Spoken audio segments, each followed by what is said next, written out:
king told his wise men that he wants the whole of wisdom condensed into one sentence, and the sentence has to be as small as possible so that he can engrave it inside his diamond ring, so he will look at it in times of utter despair, or in a situation when there is no way out.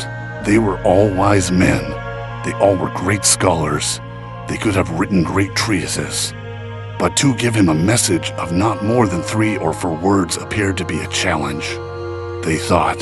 They looked into their books, but they could not find anything. It was a difficult task. The king had an old servant who was almost like his father. The king's mother had died early, and this servant had taken care of him, so he was not treated like a servant. The king had immense respect for him. The old man said, "I am not a wise man, knowledgeable, scholarly, but I know the message, because there is only one message, and these people cannot give it to you. It can be given only by a mystic, by a man who has realized himself. In my long life in the palace, I have come across all kinds of people, and once a mystic. Now, give me the ring. I will prepare it for you. But don't look at it until every other possibility is finished and you are facing death in the ultimate emergency, because only then will you understand it." The king was curious, but he had to give his word that he would not look at it. And the time came soon. The country was invaded and the king lost his kingdom. He was running away on his horse just to save his life, and the enemy horses were following him. He was alone. They were many, and he came to a place where the path stopped, came to a dead end. There was a cliff and a deep valley. To fall into it was to be finished. He could not go back. The enemy was there, and he could hear the sounds of the hooves of the horses. He could not go forward, and there was no other way. Suddenly he remembered the ring. He opened it, took out the paper, and there was a small message of tremendous value. It simply said, "This too will pass." A great silence came over him as he read the sentence, "This too will pass." And it passed. Everything passes away.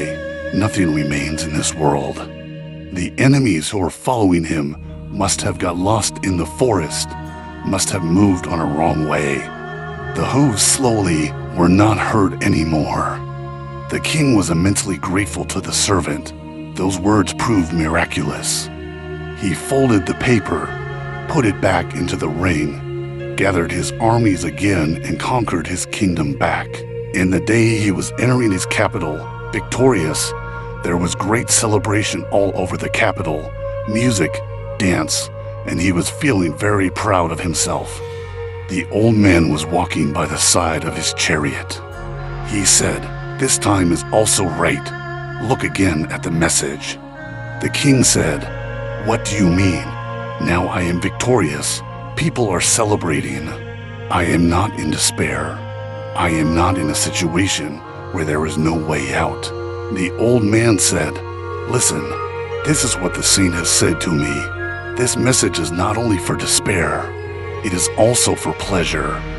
This is not only for when you are defeated, it is also for when you are victorious, not only when you are the last, but also when you are the first." And the king opened the ring, read the message, "This too will pass," and suddenly the same peace, the same silence amidst the crowds, jubilating, celebrating, and dancing. But the pride, the ego was gone. Everything passes away. He asked his old servant to come on the chariot and sit with him. He asked, "Is there anything else?" The old man said, "The third thing the saint said, remember, everything passes. Only you remain. You remain forever as a witness. Sadness comes, joy comes, and everything passes by. What remains always is the witness. The witness is beyond all polarities. It is the transcendental element in existence. When you are feeling good, in a mood of ecstasy, don't start thinking that it is going to be your permanent state. Live the moment as joyfully, as cheerfully as possible, knowing perfectly well that it has come and it will go, just like a breeze comes in your house. with all its fragrance and freshness and goes out from the other door. This is the most fundamental thing. If you start thinking in terms of making your ecstatic moments permanent, you have already started destroying them. When they come, be grateful. When they leave, be thankful to existence. Remain open. It will happen many times. Don't be judgmental. Don't be a chooser. Remain choiceless. Yes, there will be moments when you will be miserable. So what? There are people who are miserable and who have not even known a single moment of ecstasy. You are fortunate. Even in your misery, remember that it is not going to be permanent. It will also pass away, so don't get too much disturbed by it. Remain at ease. Just like day and night, there are moments of joy and there are moments of sadness. Accept them as part of the duality of nature, as the very way things are. And you are simply a watcher. Neither you become happiness, nor you become misery. Happiness comes and goes. Misery comes and goes. One thing remains always there, and that is the watcher, one who witnesses. Slowly get more and more centered into the watcher. Days will come and nights will come. Lives will come and deaths will come. Success will come. Failure will come. But if you are centered in the watcher, because that is the only reality in you, everything is a passing phenomenon. Just for a moment, try to feel what I am saying. Just be a watcher. Do not cling to any moment because it is beautiful, and do not push any moment because it is miserable. Stop doing that you have been doing for lives. The only way to go beyond, to remain beyond, is to find a place from where you can watch all these changing phenomena without getting identified. Everything passes, but you remain. You are the reality. Everything else is just a dream. Beautiful dreams are there. Nightmares are there. But it does not matter whether it is a beautiful dream or a nightmare. What matters is the one who is seeing the dream, who is witnessing the dream. That seer is the only reality. In the East, there is no such thing as philosophy. Scholars have translated the Eastern word darshan, which means seeing, into philosophy, finding no other way. But they are not at all connected. Philosophy is thinking, not seeing. A blind man can think about light, but cannot see it. The man with eyes can see the light. There is no need to think about it. In the East, there is nothing comparable to philosophy. In the West, there is nothing comparable to darshan, and the whole East has been working only in one dimension for centuries: how to find the seer. You cannot go beyond it. That is the ultimate. Everything is in front of it.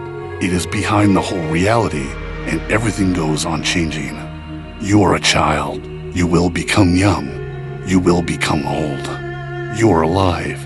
You will be dead. Everything goes on changing.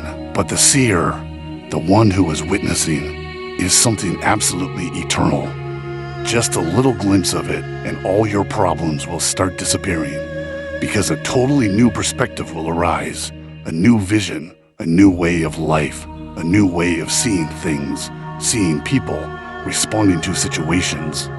And the seer is always present 24 hours a day.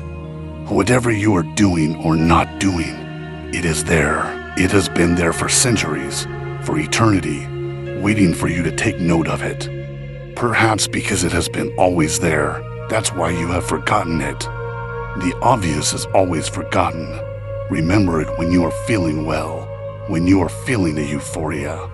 Remember it when you are in misery, in anguish. Remember it in all climates, in all moods. Go on remembering it. Soon you will be able to remain centered in it. There will be no need to remember. And that is the greatest day in one's life. That day you become enlightened. That day you become awakened. That day Zorba changes into a Buddha.